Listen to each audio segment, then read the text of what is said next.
एक गांव था, बसंतपुर। उस गांव के बाहर एक जंगल था, जहां गांव के लोग उस जंगल से आना जाना तो क्या, उसका जिक्र भी नहीं किया करते थे, क्योंकि उस जंगल के बारे में ऐसा कहा जाता था कि वहां भूत या बारात का साया है। जनवरी का महीना था, रात के 10 बज रहे थे। इसी के साथ ठंड भी तेज पड़ने लगी थी। आरती रेलवे स्टेशन के बाहर अपने रिक्शे पर बिरयानी बेच रही थी। बिरयानी ले लो, बिरयानी, गर्मा गर्म बिरयानी। जो भी ठंड में बिरयानी खाएगा उसे मजा आ जाएगा। बिरयानी ले लो, बिरयानी, गर्मा गर्म बिरयानी। जो भी ठंड में बिरयानी खाएगा उसे मजा आ जाएगा। तभी रेलवे स्टेशन से एक पिता अपनी छोटी सी बेटी को लेकर गुजर रहा था कि तभी वो छोटी बच्ची अपने पापा से बोलती है, पापा पापा मुझे बिरयानी खानी है। कैसी दी बहन जी बिरयानी? साहब बस 100 रुपए प्लेट है, ले लीजिए, बड़ी ही स्वादिष्ट है। ठीक है, 100 रुपए का दे दो, लेकिन अच्छा होना चाहिए। फिक्र मत कीजिए साहब, बिल्कुल ताज़ा और स्वादिष्ट है। जिसके बाद आरती बिरयानी उस आदमी को दे देती है और पैसे ले लेती है। पापा मजा आ गया ये बिरयानी खाकर तो। सच में बहन जी बहुत ही स्वादिष्ट बिरयानी है आपकी। शुक्रिया आप दोनों का। ऐसे ही हर कोई आरती की बिरयानी पसंद करता था। वहीं पास में बिरजू की भी बिरयानी की दुकान थी, लेकिन उससे कोई भी बिरयानी नहीं खरीदता, जिस वजह से बिरजू आरती से बहुत चिढ़ता था। आज भी कोई ग्राहक नहीं आया, मुझे कुछ न कुछ तो करना होगा। ये कहते हुए वो आरती के पास आता है और कहता है, और आरती बहन, काम कैसा चल रहा है? अच्छा चल रहा है भाई साहब, सारी बिरयानी बिक गई, बस अब घर जा रही हूँ। देखो आरती बहन, तुमसे मेरी कोई जाति दुश्मनी तो नहीं है, इसलिए मैं तुमसे कह रहा हूँ कि कल से तुम यहाँ बिरयानी का रिक्शा मत लगाना, क्योंकि तुम्हारी वजह से मेरी बिरयानी नहीं बिकती। तुम जो इतनी सस्ती बिरयानी बेचती हो तो भला मेरी बिरयानी कौन खरीदेगा? अच्छा, तो तुम इसीलिए मेरे पास आए हो, धमकी देने के लिए? देखो बिरजू, मैं तो यहीं बिरयानी बेचूंगी, तुम्हें जो करना है कर लो। ये कहकर आरती वहाँ से जाने लगती है और बिरजू अपने आप से कहता है, बस सही समय का इंतजार है मुझे। इस बिरयानी वाली का तो मैं काम तमाम कर दूंगा। उससे पहले मुझे अपनी बिरयानी सस्ती करनी पड़ेगी, लेकिन क्या करूं? आइडिया, हाँ, कल से यही करूंगा, किसे पता चलना है। ये कहकर बिरजू अपनी दुकान में चला जाता है। वहीं आरती अपने घर पहुंच जाती है। माँ आ गई, आप मेरे लिए बिरयानी बचा कर लाए हो ना? नहीं मेरी बच्ची, आज तो सारी बिरयानी बिक गई, लेकिन मैं कल पक्का बिरयानी तुम्हारे लिए लेकर आऊंगी। ठीक है माँ। सुरेश जी, मैं तो ये बताना ही भूल गई आपको कि आज बिरजू आया था और मुझे कल वहाँ बिरयानी बेचने से मना कर रहा था। आरती, जरा तुम मुझसे बचकर रहना, वो बड़ा ही खराब इंसान है। आप फिक्र मत कीजिए, मैंने उसे अपना जवाब दे दिया है, आप चिंता मत कीजिए, बस आप अपनी तबीयत का ध्यान रखिए। हाँ, आज अगर मैं इतना बीमार ना होता तो तुम्हें इतना परेशान नहीं होना पड़ता, और उस बिरजू की भी हिम्मत नहीं होती कुछ बोलने की।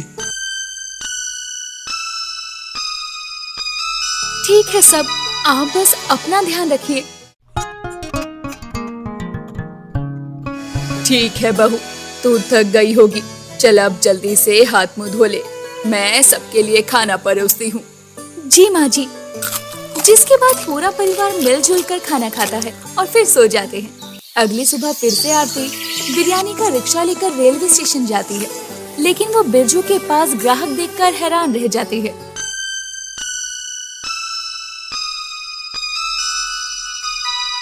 तभी एक ग्राहक बिरजू की दुकान पर जा रहा होता है।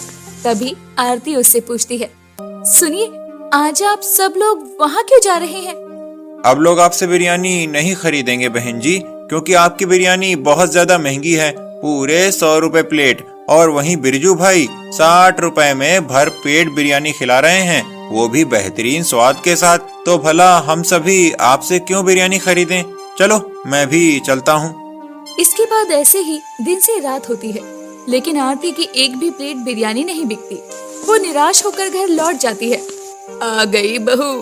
माँ, आज आप मेरे लिए बिरयानी लेकर आए हो ना? हाँ ले, ये खा ले। और हाँ सुरेश जी, माँ जी, आज तो बिरयानी की एक भी प्लेट नहीं बिकी, कोई बिक्री नहीं हुई। क्यों आरती, ऐसा क्या हुआ? कहीं आज भी बिरजू ने कुछ बोला तो नहीं? नहीं, उसने तो कुछ नहीं बोला, लेकिन उसने अपनी बिरयानी की कीमत काफी कम कर दी। मुझे तो ये समझ में नहीं आ रहा कि वो अपनी लागत से भी कम दाम पर बिरयानी आखिर बेच कैसे सकता है। क्या बिरजू ऐसा कर रहा है? लेकिन ऐसा कैसे हो सकता है, क्योंकि वो तो एक नंबर का लालची और मक्कार इंसान है।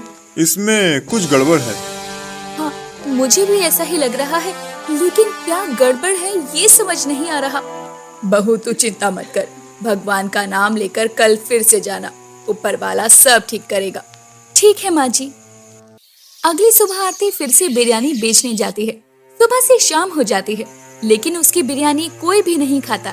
तभी बिरजू आरती के पास आकर कहता है, क्या हुआ आरती बहन, मैंने कहा था ना कि यहाँ से अपना ताम झाम हटा लो। भैया मैं तो यहाँ से अपना तामझाम नहीं हटाने वाली, लेकिन एक दिन ऐसे आप बिरयानी बेचते बेचते जरूर लुट जाओगे। आप मेरी चिंता मत कीजिए, अपना देखिए, वैसे भी मैं इतना सस्ता बेचकर लोगों की दुआ कमा रहा हूँ। जिसके बाद आरती चुपचाप निराश होकर घर लौट जाती है और रोजाना की तरह सभी खाना खाकर सो जाते हैं। तभी रात के 3 बजे कुत्तों के भौंकने की आवाज से आरती की नींद खुल जाती है और वो देखती है कि बिरजू एक कुत्ते को पकड़कर अपने साथ ले जा रहा था। आरती उसका पीछा करती है और वो उसकी बिरयानी की दुकान के पास जाकर देखती है, जहाँ बिरजू कुत्तों को पकड़ रहा था। आज की बिरयानी के लिए इतने कुत्ते काफी हैं और इन कुत्तों की वजह से ही मैं अपनी लागत से भी कम में बिरयानी बेच पा रहा हूँ। अच्छा, तो ये राज है। आरती इतना अपने मन में कह ही रही थी कि तभी बिरजू की नजर आरती पर पड़ जाती है। आरती, तुम यहाँ? अच्छा, तो ये है तेरा काला सच। सच में मैं अभी शोर मचाकर सबको बताती हूँ, तेरी बिरयानी कुत्तों के द्वारा बनाई जाती है। अब तू जिंदा रहेगी तब तू बताएगी ना। बिरजू आरती के पेट में चाकू मार देता है और उसे वही मौत की नींद सुला देता है।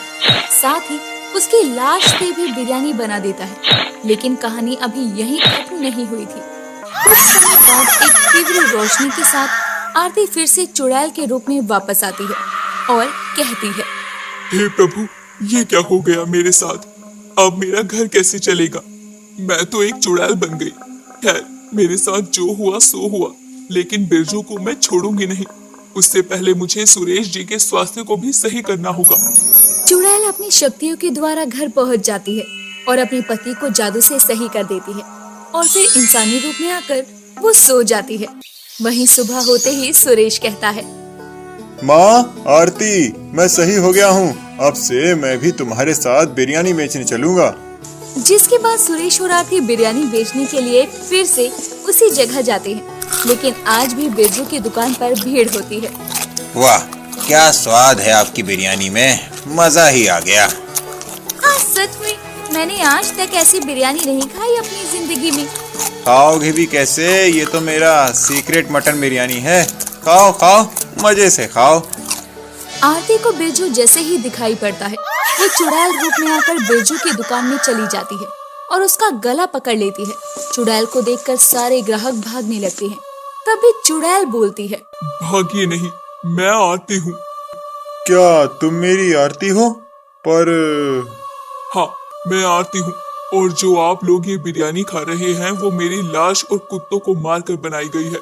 नहीं, ये चुड़ैल झूठ बोल रही है, मुझे बचाओ। अच्छा, तो मैं झूठ बोल रही हूँ, तो ठीक है, आप सभी ये देखिए।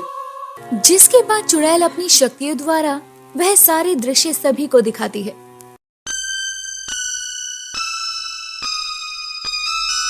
इसके बाद वहाँ खड़े सभी लोग बोलते हैं, आप इसे हमारे हवाले कर दीजिए। जिसके बाद वहाँ खड़े सारे लोग बिरजू को बहुत बुरी तरह मारते हैं, जिसकी वजह से उसकी मौत हो जाती है। उसी के साथ आरती को भी मुक्ति मिल जाती है। आरती के चले जाने के बाद सुरेश उसी जगह पर बिरयानी बेचता है और अपना घर चलाता है।